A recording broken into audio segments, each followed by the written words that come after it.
I know how it feel to wake up, fucked up. Pockets broke as hell, another rock to sell. People look at you like you's the user, selling drugs to all the losers, mad Buddha abuser. Welcome to the AB Show. Aujourd'hui, on reçoit Anthony Dizzy, qui est à J-6 du tournoi du PFL, accompagné de Tahar Abdi dans son coin. Comment ça va, les gars?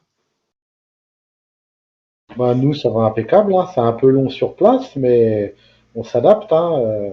On vit au ralenti, au rythme,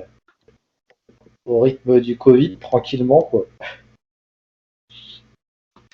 Et comment ça se passe la Fight Week là? Parce que là, on sait que vous êtes confinés pendant 2 semaines. Ça, c'est pas trop compliqué. Parce qu'il y a 2 semaines du combat, on est encore, on va dire, en préparation. Bon, même si c'est la fin de la préparation, pour gérer le coaching et tout, c'est pas trop compliqué.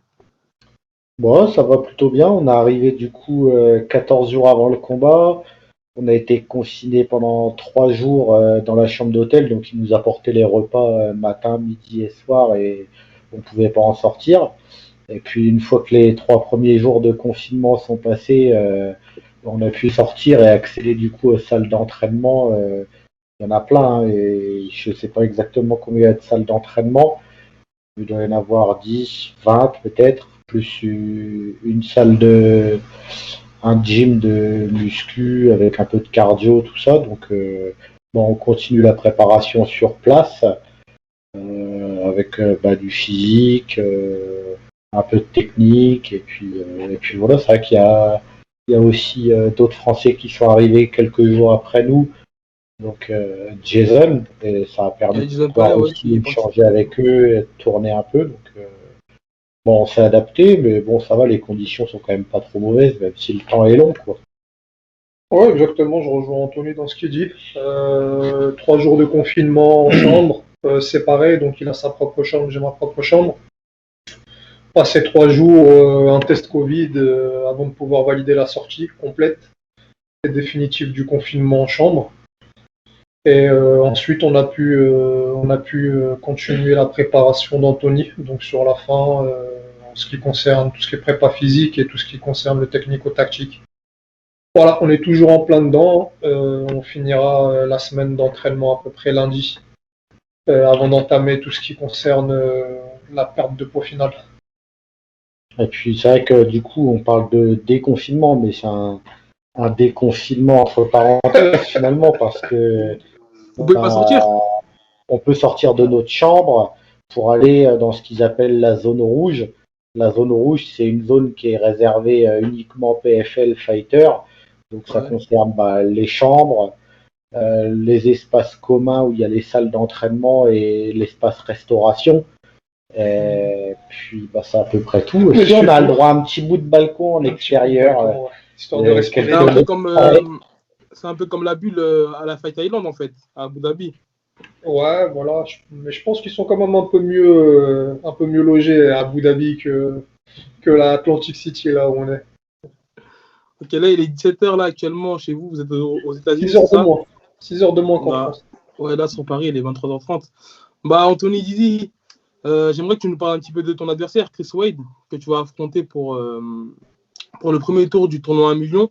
Déjà, j'aimerais bien que tu nous parles du PFL, parce que je sais qu'ils ont une façon de faire qui est un petit peu différente.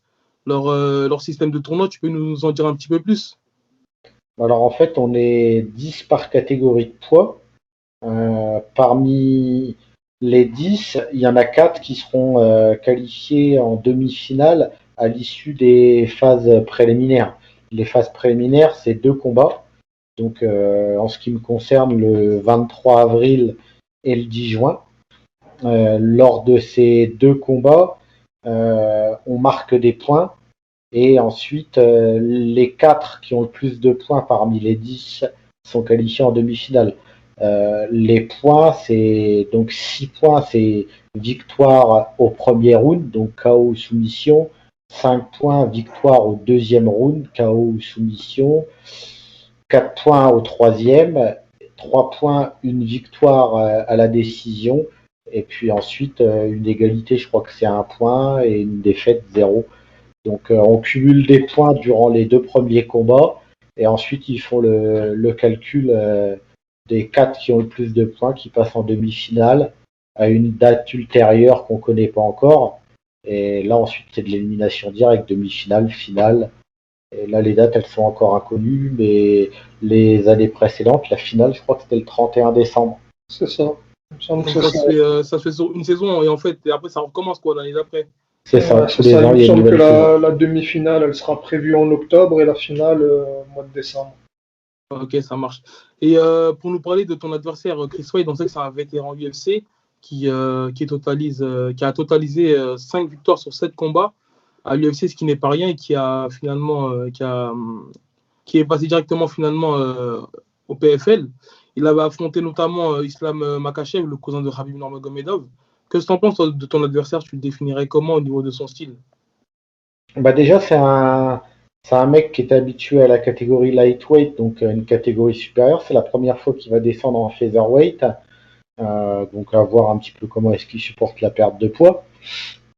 Sinon, après, concernant son style, je dirais qu'il est assez complet. Si son point fort, c'est ses jambes et ses jambes. Et puis, bon, il a un peu de lutte quand même. Ouais, il est présent dans tous les domaines sans être excellent dans un domaine. Donc, voilà, voilà. Donc tu le définirais plus de striker, quoi. Qu'est-ce que tu en penses, toi, Tahar, qui sera homme Euh, de coin pour ouais, Anthony moi Dizzy? Donc je pense que personnellement, tu as dû établir le game plan alors. ouais, après avoir étudié un petit peu ses précédents fights, on a pu remarquer qu'il était essentiellement plus à l'aise debout. C'est un striker de base, un kickboxer. Il utilise bien ses jambes, il se déplace plutôt pas mal et il arrive à gérer la notion de distance plutôt correctement.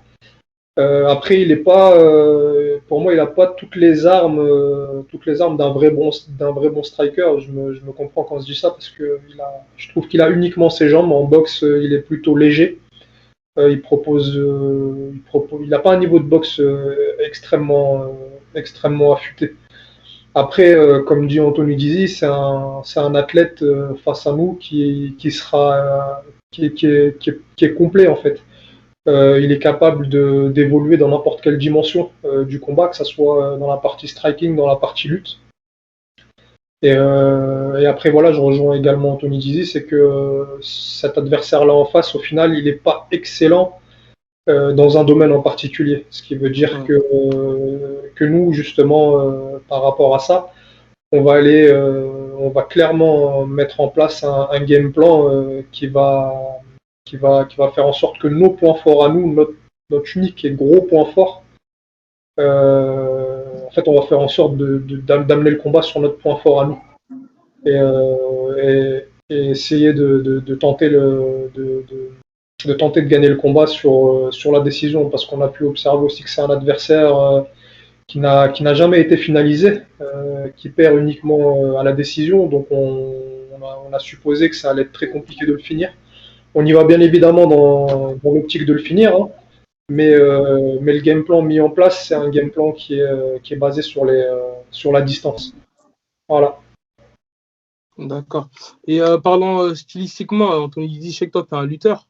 Et généralement, on a vu beaucoup de lutteurs tomber amoureux du striking. Bah, je pense à Daniel Cormier, qui est de base est un lutteur universitaire, mais sur ses derniers combats, a beaucoup utilisé le striking. Toi, j'ai vu tes précédents combats, tu restes que focalisé sur la lutte. Tu vas pas te dire, parfois, je vais peut-être changer de niveau et aller dans un domaine où personne t'attend, genre notamment bah, la boxe, quoi. Tu restes vraiment focalisé sur des points forts, quoi.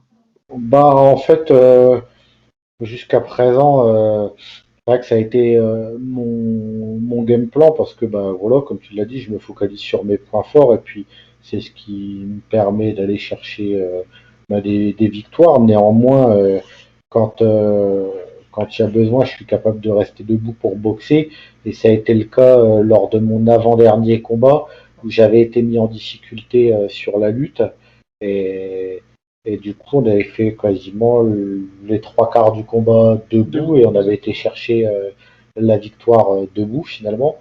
Donc non, je dirais pas exclusivement la lutte parce que justement cet avant-dernier combat qu'on a fait a été différent et il a prouvé que il y avait la possibilité d'évoluer dans d'autres dimensions que la dimension de la lutte. Néanmoins, comme je l'ai dit, ouais, ça reste mon gros point fort sur lequel je m'appuie quasiment systématiquement et je compte pas en faire autrement sur ce combat. Ok. Et pour parler de ton training camp, parce que je sais que quand tu étais signé au M1, tu faisais des allers-retours à Paris. Vu que tu viens de Reims, c'est ça? Et Ouais. que c'est vrai que dès qu'on sort de Paris, on a un petit peu du mal à trouver des grosses structures. Maintenant que tu es signé au PFL et que c'est une grosse organisation, je crois, qui est dans le top 3, est-ce que tu as songé à t'as songé à rejoindre une équipe comme, je sais pas, l'American Top Team ou le SBD, une grosse écurie, quoi, pour pouvoir faire tes entraînements, on va dire, sans inconvénient, quoi? Non, moi clairement, voilà, j'ai 32 ans, marié, 2 enfants. Enfin, je suis bien rangé. Euh, je vais pas te dire que ma carrière elle est finie, mais euh, le plus gros de ma carrière, il est derrière. Là, c'est une grosse échéance. Peut-être qu'il y en aura d'autres derrière, hein, je sais pas. Mais je suis pas prêt à remettre toute ma vie en question pour aller m'installer et miser tout sur la MMA. Aujourd'hui, j'ai une situation professionnelle, donc j'ai pas la volonté de miser tout sur la MMA. Ok. Et là, c'est quoi tes ambitions? Parce qu'on sait que le PFL, c'est une passerelle directement vers l'UFC. Et un petit peu vice-versa, parce que là, tu combats sur la même carte que Anthony Pettis, qui était à l'UFC, ancien champion aussi de l'UFC. Notamment, là, il y a Fabrice Verdum qui a rejoint les rangs du PFL. Donc, toi, c'est quoi tes ambitions? Tu comptes rester dans cette organisation-là et t'installer confortablement ou viser plus haut et chercher à rejoindre les rangs de l'UFC? Bah, je pense que comme tout combattant, rejoindre les rangs de l'UFC, c'est un rêve parce que au-delà de l'aspect financier, le fait d'avoir fait l'UFC dans ta carrière, c'est une marque, c'est la marque des grands, on va dire. Même si il y a plein de très grands combattants qui sont pas passés par l'UFC, mais n'importe quel fan de MMA qui regarde de manière occasionnelle comme ça le MMA, il est capable de reconnaître la valeur d'un combattant juste au fait qu'il ait intégré l'UFC. Donc ouais, ça c'est quand même ça donne envie. Néanmoins, je t'avoue que je me prends pas trop la tête avec des projets sur le long terme, etc. Là pour l'instant, j'ai envie de me donner un gros défi sur ma fin de carrière, même si voilà, je dis pas que ça va se finir demain, mais j'ai envie de me donner un gros défi. Le PFL, j'estime que c'est un gros défi avec une belle carotte à la fin. Et puis je me prends pas la tête, voilà, je fais combat par combat. Là, je me focalise sur le combat de la semaine prochaine. Celui du 10 juin, on sera un autre, et puis on va y aller étape par étape. Exactement. Bah, de toute façon, je pense que c'est la meilleure façon de voir la chose, hein. On est engagé dans un tournoi et un tournoi, c'est étape par étape. On se focalise pas sur ce qui viendra après, on se focalise sur ce qui va se passer là tout de suite. C'est le plus important. Et voilà, la première échéance, la première étape, c'est le 23 avril. Et on verra par la suite sur la prochaine étape du tournoi. Parler du UFC et d'autres choses, c'est très très, comment dire, excusez-moi, j'ai perdu les mots là. Ouais, puis on n'a pas envie de s'éparpiller, quoi. On Voilà, se on focalise s'éparpille sur. pas. C'est Ouais, vous restez concentré là-dessus, quoi. Et on verra voilà, après, quoi. Ça Ouais, marche, ça on marche. va pouvoir en faire un million des schémas possibles, en cas de victoire au exactement. premier, au deuxième combat. Là, là. Ouais. Là, après, c'est faire des plans sur la comète, hein. Bon, en tout cas, on est à J-6 de ton combat. Et bah, pour ceux qui souhaitent le regarder, c'est sur quelle plateforme que ça se passe? C'est sur l'UFC Fight Pass? Le PFL, c'est en live aux États-Unis sur la chaîne ESPN, ESPN 2 et plus, il me semble. Mhm. Ensuite, en streaming, je sais pas comment ça se passe. Il me semble que On sur sait YouTube, pas. c'est Je pense, possible. je pense qu'il y aura les préliminaires sur YouTube. Si je dis pas de bêtises, on s'est pas encore penché sur le sujet de savoir où ça allait se dérouler. Nous, on est plus concentré sur la manière dont on va Ouais. aborder le combat que de savoir où ça va être diffusé. Mais je pense que ça, Normalement, il y il a me juste semble à aller que, sur le site du PFL et tout sera bien expliqué, hein. il me semble que c'est sur YouTube, sur la chaîne YouTube du PFL, la carte prélim, elle sera disponible et ensuite, ESPN+, ESPN2. Ok, ça marche. Bah, merci d'avoir accepté l'invitation. On se Avec donne plaisir. rendez-vous le 23 avril et voilà, on te souhaite, bah, du succès et aller décrocher le million de dollars à la fin du tournoi. Ouais, bah, c'est gentil, je te remercie. On se le souhaite aussi. Hein. Ah bah ouais, ça va changer des vies. Allez, bon courage les gars, salut. À plus. Allez, ciao.